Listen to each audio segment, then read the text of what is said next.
নবীজি এইরকম সাহাবাদেরকে নিয়ে বসে আছেন। সেখানে হযরতে আলী রাদিয়াল্লাহু তাআলা আনহু, হযরতে ওমর রাদিয়াল্লাহু তাআলা আনহু, হযরতে ওসমান গনি রাদিয়াল্লাহু তাআলা আনহু সহ বড় বড় সাহাবীরা ওখানে বসে আছেন। তো নবীজি নসিহত করতেছেন সাহাবাদেরকে। এমন সময় হুসাইন রাদিয়াল্লাহু তাআলা আনহুর বয়স কম চলে আসছে। আসার পরে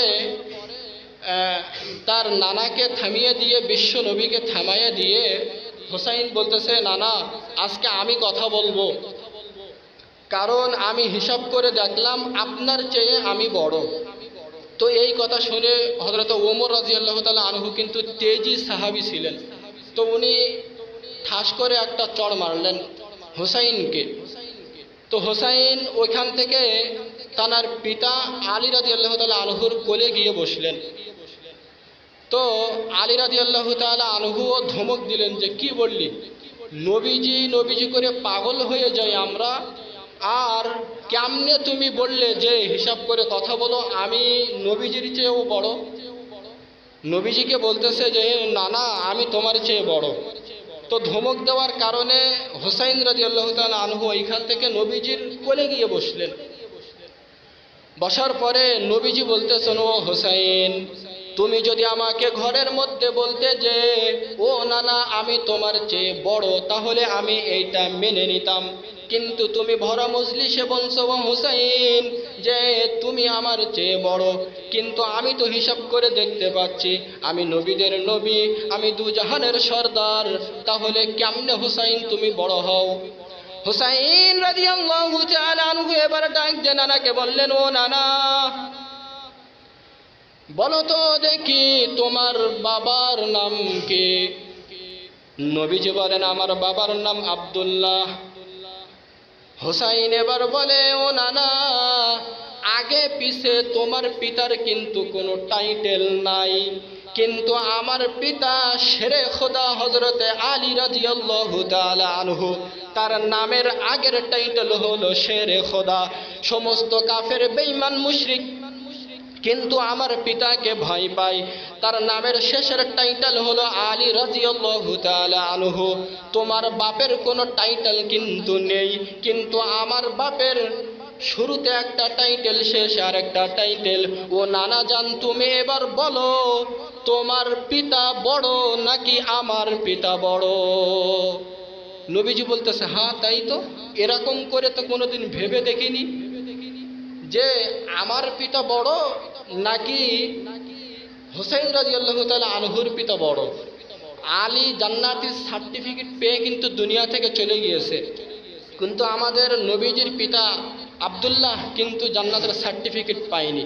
তাহলে এ দ্বারা বোঝা গেল নবীজির পিতার চেয়ে হুসাইন রাদিয়াল্লাহু তাআলা আনহুর পিতার কিন্তু বেশি দাম। হুসাইন এবার নানাকে ডাক দিয়ে বলল, নানা তোমার মা বড় নাকি আমার মা বড়? বলো তো তোমার মায়ের নাম কি?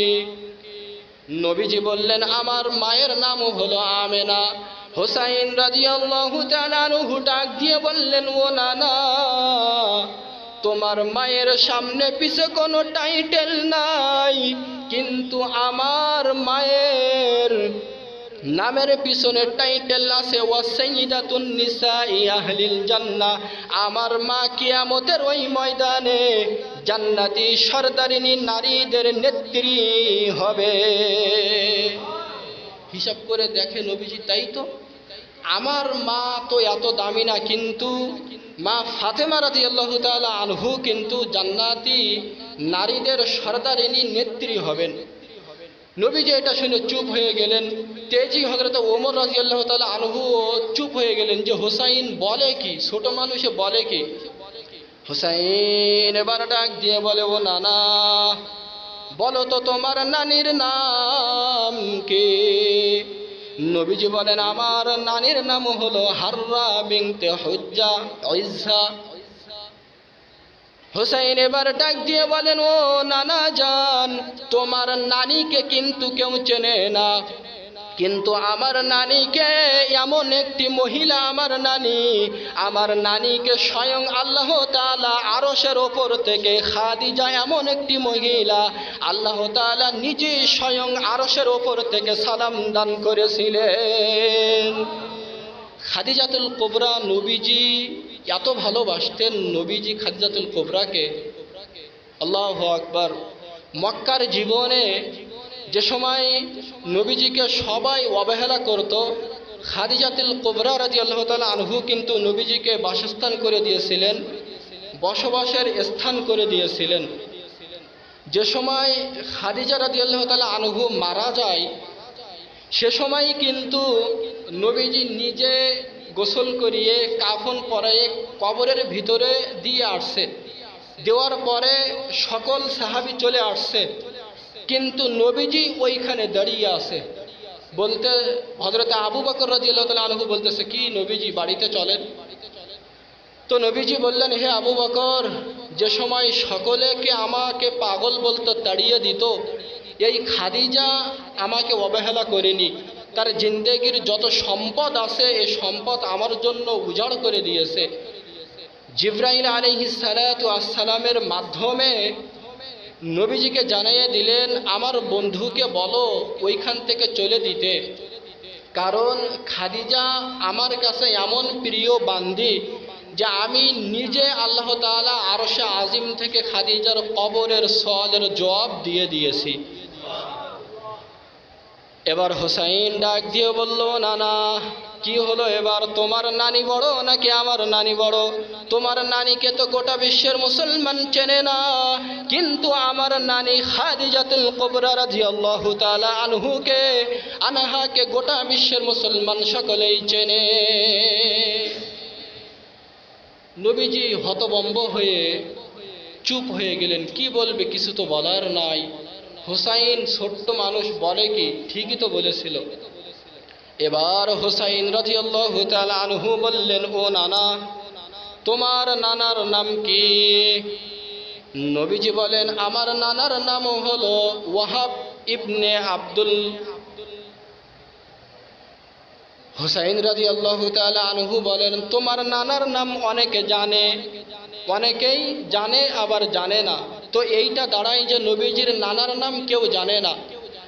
হোসাইন রাদিয়াল্লাহু তাআলা আনহু এবার ডাক দিয়ে বলেন, ও নানা, আমার নানা এমন একজন মানুষ, গোটা বিশ্বের সমস্ত মানুষ আমার নানা মুহাম্মদকে চেনে। হযরত ওমর রাদিয়াল্লাহু তাআলা আনহু হতভম্ব হয়ে হোসাইন রাদিয়াল্লাহু তাআলা আনহুকে জড়িয়ে ধরলেন যে, হোসাইন, এভাবে আমরা তো কোনোদিন ভেবে দেখিনি। নবীজির মায়ের চেয়ে তোমার মা বড়, নবীজির পিতার চেয়ে তোমার পিতা বড়, নবীজির নানার চেয়ে তোমার নানা বড়, আবার নবীজির নানির চেয়েও তোমার নানি বড়। নবীজি আর কান্না থামাতে পারলেন না। চোখ থেকে অশ্রু ঝরতে ঝরতে হোসাইন রাদিয়াল্লাহু তাআলা আনহুকে জড়িয়ে ধরে বললেন, ও আমার প্রিয় নাতি হোসাইন, আজকের তর্কে বিতর্কে আমি তোমার কাছে হার মানলাম। তুমি বিজয়ী হয়েছো আর আমি পরাজয় হয়েছি। হযরত আলী রাদিয়াল্লাহু তাআলা আনহুর গায়ে শক্তি ছিল 40 জন যুবকের। ওই 40 জন যুবকের শক্তি নিয়ে হযরত আলী রাদিয়াল্লাহু তাআলা আনহু যখন হোসাইনকে পাজা করে ধরলেন, তার গা থরথর করে কাঁপতেছে যে সত্যিই তো আমরা এরকম ভাবে ভেবে দেখিনি। হোসাইন এবার ওমরকে তেজস্বভাবে বলল, তুমি কাকে চড় মারেছিলে? তুমি কি আমাকে চিনো? আমি নবীজির চেয়েও বড়, তুমি আমাকে চড় মেরেছিলে, তুমি কি আমাকে চিনো? আমি আজকে প্রমাণ দিয়ে গেলাম নবীজির চেয়ে আমি বড়। তাহলে যে হোসাইন রাদিয়াল্লাহু তাআলা আনহু জীবন দিয়ে গেছেন কারবালার ময়দানে, যে কখনো বাতিলের বিরুদ্ধে মাথা নত করা যাবে না, সময় মতো খবরদার তোমরা নামাজটাকে পড়ে নিও। তো আজকে শুধু মনে করেন একটা যুবক বিয়ে করেছে, বিয়ে করার পরে তার স্ত্রী সারাদিন শুধু বলে, স্বামী আমি তোমায় ভালোবাসি, স্বামী আমি তোমায় ভালোবাসি, কিন্তু স্বামীর কোনো খেদমত করে না, স্বামীকে রান্না করে খেতেও দেয় না।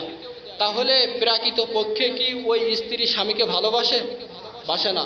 আমরা মুখে মুখে শুধু বলি নবীজি তোমায় ভালোবাসি, নবীজি জিলাপি দিলাম মসজিদে, খিচুড়ি দিলাম পাকিয়ে, তেহারি দিলাম, বিরিয়ানি দিলাম, মুখে মুখে নবীজি তোমায় ভালোবাসি, কাজে 8 নম্বর কিছু না।